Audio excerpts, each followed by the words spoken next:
In the High Middle Ages, in a land known as the Kingdom of Talithia, here there is no peace, only conflict.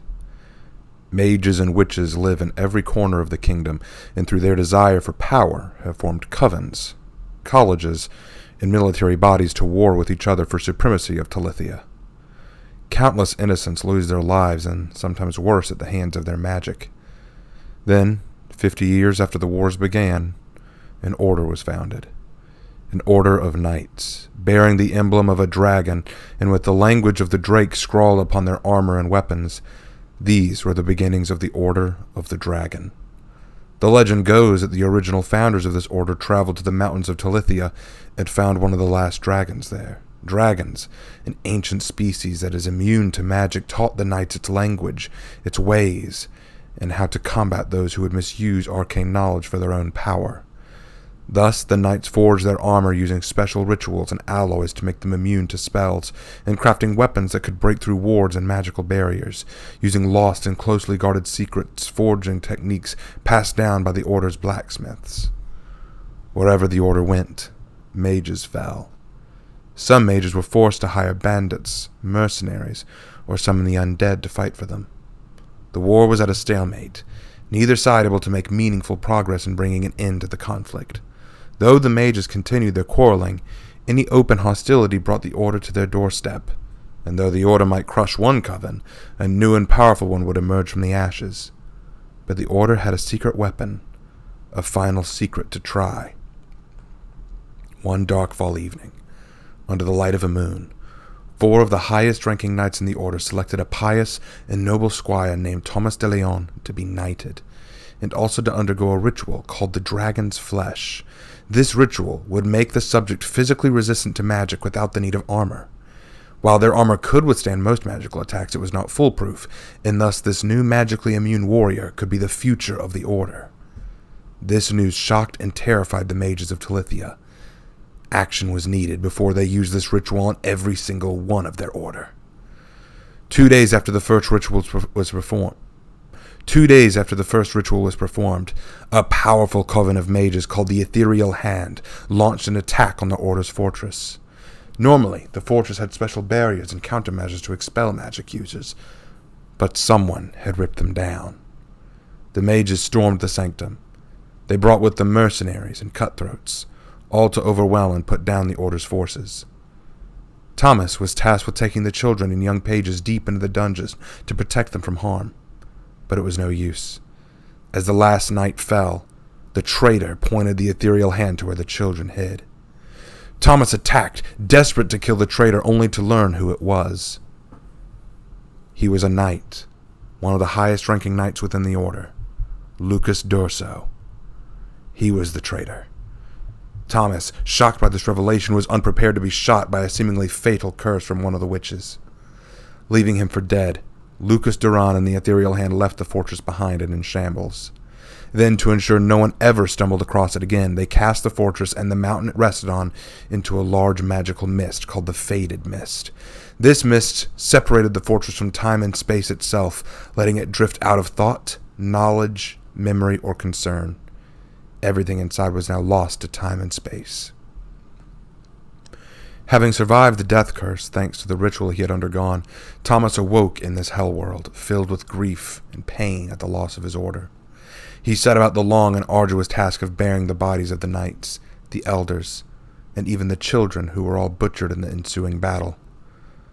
Not all of the bodies were accounted for, and Thomas suspected that some had been cursed to become animals or had simply been obliterated out of existence. Anger wreathed his body like a cloak, and many times he would charge at the mist to break through, but only to be sent back to the fortress. There was no escaping this prison. A few times he even attempted to take his own life, but this realm would not allow it. The mist separated him from time and space, as well as death. He could not die, only live until the spell was broken. The archives were burned, the secrets of the Order all but lost. He was the last of his Order, and he was left with nothing. No brothers and sisters in arms to keep him company. No elders to tutor him or teach him the way to go. No death for him to escape to, and no vengeance for him to take. His misery only grew as years passed, his anger corrupting his mind and his heart. He swore a vow on the dragon emblem he wore that he would kill Lucas Duran no matter what it took. He would live 100 times over to see him dead. But first, he must escape the mist. And he made a dark decision, that perhaps it was time to break one of his oaths. With no other options before him, Thomas finally went to the secret chambers of the fortress to find the confiscated magical weapons, books, and scrolls there. These artifacts were kept for study to develop new ways of fighting magic, but now Thomas would use them. He would teach himself magic. He would break the sacred code of his order to finally be free of this place.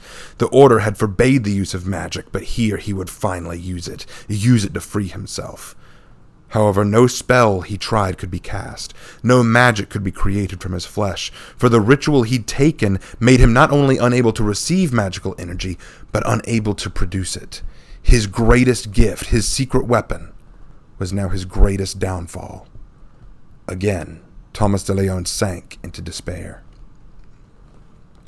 While sleeping one day, he had a vision of a secret chamber deep beneath the fortress where a dragon sat over a cauldron waiting for him, telling him to come see.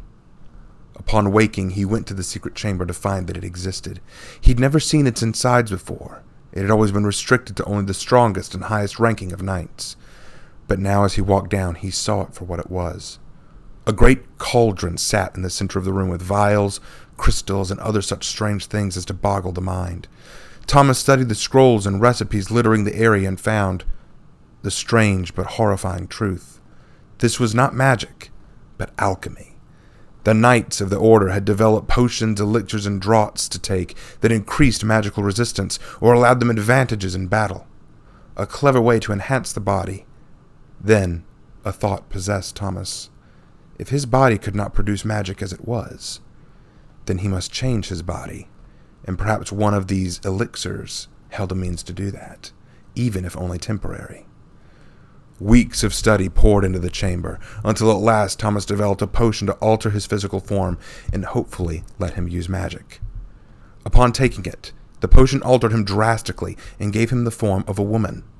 Lacking in strength and dexterity in this form, he made up for it now, as he could finally use magic with this witch's body. Again, spending months upon months in study of the mist and the magic used to create it, Thomas finally made another attempt on freeing himself. The moment he cast the spell, he knew that he was breaking every oath he had ever taken. But it was necessary. He begged forgiveness of his masters and pushed the spell forward. The mist fell. The fortress returned to the world of time and space. Thomas, returning to the chamber, stored the potion he'd used to change himself, and then, using an antidote to change himself back, he took his armor, his weapons, and entered the world to find it was nothing like the one he'd left. He and his fortress had not changed, but over 600 years had passed in the world of time, and now the world was a world of technology, progress, and of new values and ways. Magic was still around, but practiced in secret and by underground groups and covens behind closed doors. The days of knights, chivalry, and honor were gone. He was truly a man out of time and out of his element. However, there was a feeling that washed through him. A realization. He felt it. He felt it as real as if he could see their faces, as if they were there in front of him. It was felt by him, but by many others far away as well. The ethereal hand. It was still alive. Many of its mages had kept themselves alive through the ages through magical means. And better still, Duran, the traitor, lived as well. The hand had granted him immortality for his services. All of those responsible for his order's fall were still alive. Thomas returned to his fortress, knelt at the altar of the dragon, and retook his knightly oaths. He donned the armor of his fallen brothers. He took up the weapons of his comrades, and packed every one of the elixirs he'd made to change his form so he might hide his physical form. The hand would soon learn he'd returned, and when they did, he would need every advantage against them, even if it was disgustingly dishonorable. But what was honor to traitors and butchers and thieves? What honor did Duran or the ethereal hand deserve from him? He would make them suffer as he had suffered. he would bring the order of the dragon back from the brink, and he would dispense justice upon the wicked again. Whether he did it in plain sight in the guise of a witch, or whether he stormed their fortresses in the armor of a paladin, he would bring death to the heretics and damnation to the traitors. Because though he would bend some oaths, the order's calling had not changed. His first step, though, would be to learn about this new world he was in, and to do that he would need help. But who will aid a knight out of touch, out of time, and definitely out of his depth? This is the story of A Dragon's Oath.